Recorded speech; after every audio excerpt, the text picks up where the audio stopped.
Hello guys, আশা করি সবাই ভালো আছো। আমিও ভালো আছি। আসলে তোমাদের সঙ্গে একটা কথা শেয়ার করার ছিল। দুদিন আগে যখন আমি দুর্গাপুর থেকে ফিরছিলাম বাড়ি, আসলে একটা ভদ্রলোক আমার ব্যাগটা ভুল করে নামিয়ে নেন। আসলে ওরা 2-3 দিন ছিল। ওরা ভাবছে হয়তো ওদের মধ্যে কারোর হতে পারে, না আমার আগে ভদ্রলোক নামিয়েছেন এবং উনি রীতিমতো বাড়িও পৌঁছে গেছেন। আমি যখন বর্ধমানে নামার আগে আমার মনে পড়ে যে আমার ব্যাগটা আমি পাচ্ছি না।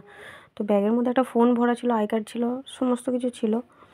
তো আমি ফোন যখন করি তো ওনার ওয়াইফ আমার ফোনটা ধরেন। তো বলেন যে আপনার ব্যাগটা আমার হাজব্যান্ড ভুল করে নামিয়ে নিয়ে নিচ্ছে।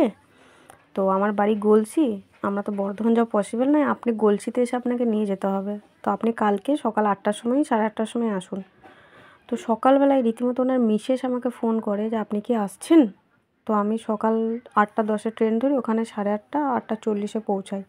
আমার যে এতটা ভালো মানুষ আছে যে যিনি আমাকে নিজে ফোন করছেন, ইনি সেই ভদ্র মহিলা যিনি এত ভালো মানুষ আমি আমার লাইফে দেখিনি। আমার আগেও জিনিস চুরি হয়েছে বা ইনি ভুল করে নামিয়েছেন, বাট ইনি ফোন টোন তো আমার ব্যাগের মধ্যে আছেন, বাট তারপরে উনি আমাকে রিটার্ন করছেন এবং উনি তার বিনিময়ে কিচ্ছু নিতে চাননি। ওনাকে আমি জোর করে কিচ্ছু দিতে পারিনি, জাস্ট ওনার বাচ্চার জন্য মিষ্টি ফিষ্টি এটাই উনি নিয়েছেন, আর কিচ্ছু নেননি। ওনার একটাই আবদার যে তুমি আমার সঙ্গে যোগাযোগটা রেখো, আমার এটুকুই।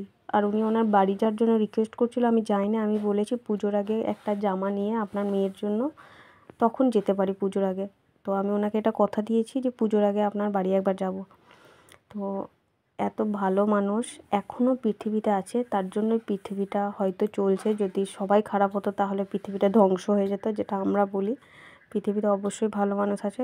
আমার নিজের দেখা ভালো মানুষ হচ্ছে এই ভদ্রমহিলা বা এনার হাজব্যান্ড, যিনি আমাকে রিটার্ন করলেন।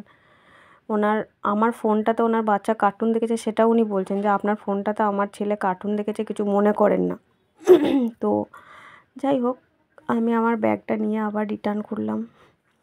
এটাই হচ্ছে সেই ব্যাগটা যেটার জন্য আমি সকাল সকাল বাড়ি থেকে ঘুম থেকে উঠে আমি আনতে গিয়েছিলাম।